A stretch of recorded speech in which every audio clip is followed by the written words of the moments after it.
Thousands of our young people may not have had a dental checkup since before the pandemic began. COVID and understaffing are being blamed for dental delays, with huge waiting lists and skyrocketing teeth-related hospital admissions.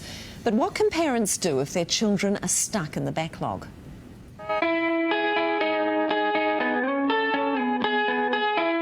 When it comes to the oral health of Kiwi kids, the stats are hard to swallow. In Auckland alone, the waiting list for overdue checkups sits at almost 200,000. And with half of young Kiwis having a cavity by age 5, the longer the wait, the larger the problem. So while dentists do their best to chip away at the backlog, how can parents ensure their children's teeth are in the best condition when the waiting list clears?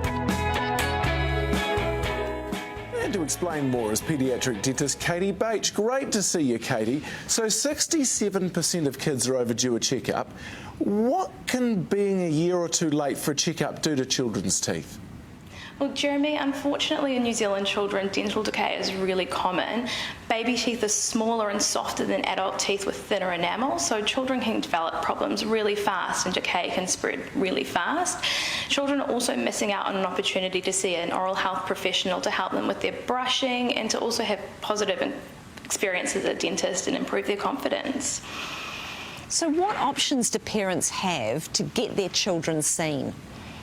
I guess parents in New Zealand have a few options. I think families should probably think about when their children were last seen and maybe think about a plan to get them to have their teeth checked. They can either call up their local community dental clinic through the community dental service.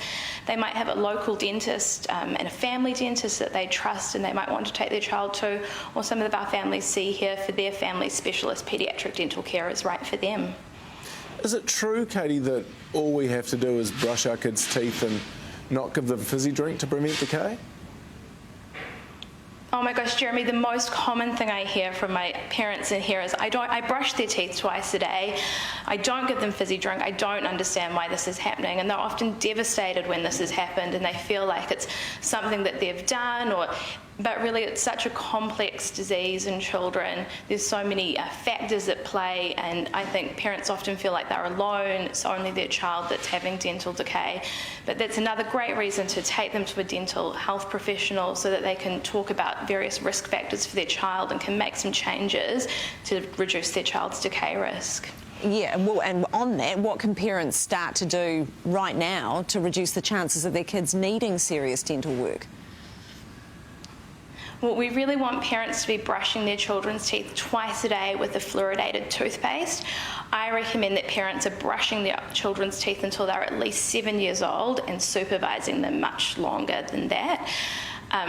I really like 3 meals and 2 snacks, so not constantly grazing throughout the day, not picking at food, not being fruit bats at the fruit bowl all day, and trying to make sure that we watch out for sneaky sugars that are hidden in things that might be natural sugars or marketed as healthy sugars, but it's still sugar. Oh, that's interesting. What sort of things are you talking about there? I'm talking about dried fruits, raisins, muesli bars, some of those yogurts that really aren't yogurts and probably have a bit more sugar than your average ice cream. We're talking about bliss balls, all these new things that we're putting a lot of dried fruit, maple syrup, honey, and we just have to be really careful of all those things they're throwing at us as healthy. Of course, I'm all for treats, definitely treats, but in moderation, and keep the fun foods to fun times, and our meals and snacks trying to keep them as low sugar as possible. Thank you so much, Katie. Some really good advice there. Appreciate your insights. Cool. Thank you, Hilary and Jeremy. Times have changed, haven't they? Because, look, I'm a bit of a fruit bat. I've never heard that term before, but you don't want kids fruit batting around. Well, no, by all means eat the fruit, but maybe go and brush your teeth afterwards. That's the problem. You eat the fruit, it's full of sugar, and you don't brush your teeth afterwards. Well, nothing's good for you anymore. The muesli bars are no good for you. What's good for you? Just a bit of porridge with some salt. Yeah. Joyless. No, maybe a little bit of... No, it's not joyless. It's just good for you. Feel better for it. Where's the joy?